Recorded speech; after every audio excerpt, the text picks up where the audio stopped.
औज़ुबिल्लाहिमिनश्शैतानिर्रजीम बिस्मिल्लाहिर्रहमानिर्रहीम। Hello viewers, कैसे हैं? केमिस्ट्री बाय ज़ेडन में एक बार फिर से ज़ैन इकबाल की तरफ से वेलकम।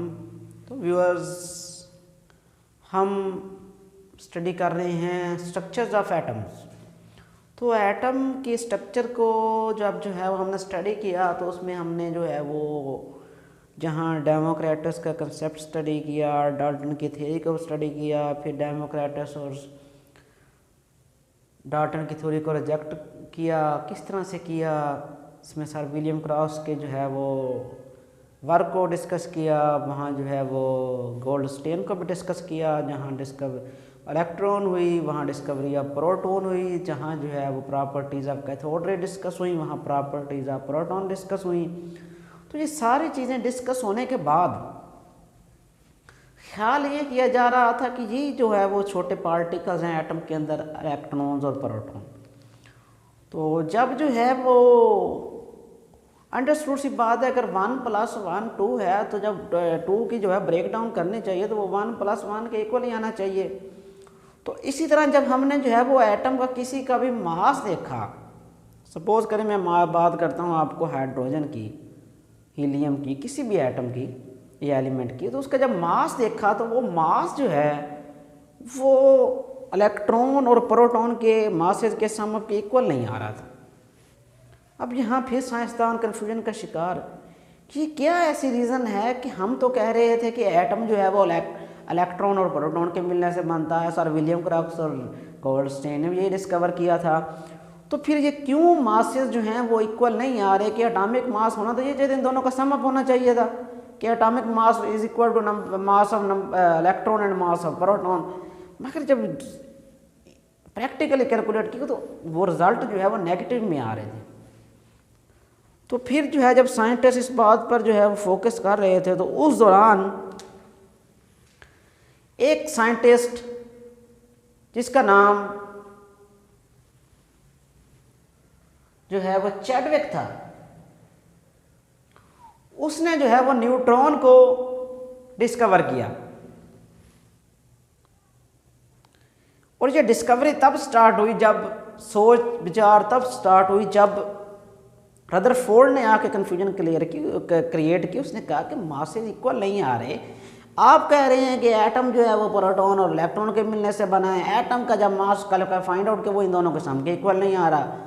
तो ये रदरफोर्ड ने जब ये पॉइंट रेज किया तो इसको वो रिजॉल्व करने के लिए इस इशू को डिफरेंट साइंटिस्ट ने वर्कआउट किया, मगर चैडविक वो इसको एक्सप्लेन करने में कामयाब हुआ। किस तरह से कामयाब हुआ देखते हैं टॉपिक में। तो 1920s में वो रदरफोर्ड वो उसने ये वो कन्फ्यूजन वो पैदा कर दी। वो कहता है कि एटम मिलकर बनता है इलेक्ट्रॉन और प्रोटॉन से। मान गए हैं हम आपकी बात को, मगर इलेक्ट्रॉन और प्रोटॉन के मासेस वो इक्वल नहीं आ रहे एटॉमिक मास के। तो फिर आफ्टर सम रिसर्च 1932 में चैडविक ने वो न्यूट्रॉन को डिस्कवर किया और इस प्रॉब्लम को वो सॉल्व किया। किस तरह से किया? उसने alpha particles, helium atomic mass 4, atomic number 2, उसको बेरिलियम एक एलिमेंट जिसका एटॉमिक मास 9 और एटॉमिक नंबर 4, उस पर क्या किया? बमबार किया अल्फा पार्टिकल्स को बेरिलियम पर। तो उसके रिजल्ट में 2 चीज़ें जनरेट हुई,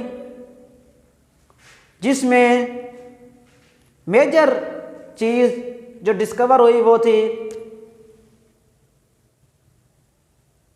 न्यूट्रॉन।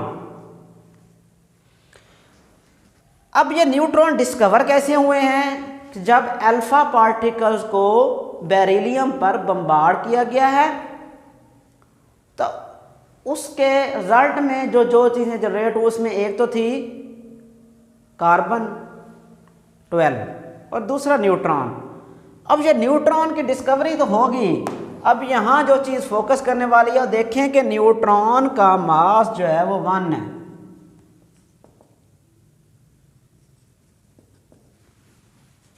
जबकि चार्ज या एटॉमिक नंबर 0। तो हम कहते हैं कि न्यूट्रॉन जो है वो न्यूट्रल पार्टिकल है, कोई पॉजिटिव चार्ज नहीं, कोई नेगेटिव चार्ज नहीं है, न्यूट्रल सी है। मगर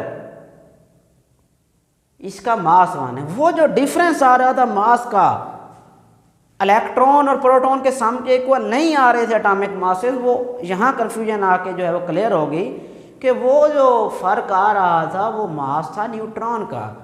और न्यूट्रॉन क्या है? न्यूट्रल स्पीशी है। किस तरह से जनरेट होते हैं? जब अल्फा पार्टिकल को बम्बार्ड करवाते हैं, इस पर बम्बार्ड करवाते हैं, बेरिलियम पर। तो ये देखें रदरफोर्ड ने जो है वो बुनियाद रखी, कौन सी ऐसी चीज़ जो है वो जिसका मास जो है वो इक्वल आगे करेगा एटॉमिक मास को, तो वो था न्यूट्रॉन। अब इसको आकर डिस्कवर बेसिकली किया 1932 के अंदर चैडविक ने। तो देखें व्यूअर्स, डेमोक्रिटस और डाल्टन की theory totally rejected. Sir William Crocs discovery of electrons, उसके बाद गोल्डस्टेन डिस्कवरी ऑफ प्रोटॉन, और चैडविक ने जो है वो न्यूट्रॉन को। तो इलेक्ट्रॉन, प्रोटॉन, न्यूट्रॉन, तो एटम इलेक्ट्रॉन के मिलने से तो हम ये कह सकते हैं कि एटम जो है वो इंडिविजुअल पार्टिकल है, इंडिविजिबल है। इसमें इलेक्ट्रॉन भी हैं, इसमें प्रोटॉन भी हैं और इसमें न्यूट्रॉन भी हैं। तो ये तो था एटम के बारे में एक ब्रीफ सा टॉपिक। उम्मीद करता हूँ समझ आ गया होगा। अगर कोई कन्फ्यूजन रह गई हो तो आप कमेंट सेक्शन में जाके पूछ सकते हैं। मिलते हैं एक नए टॉपिक के साथ, एक नई वीडियो के साथ। तब तक के लिए अल्लाह हाफ़िज़।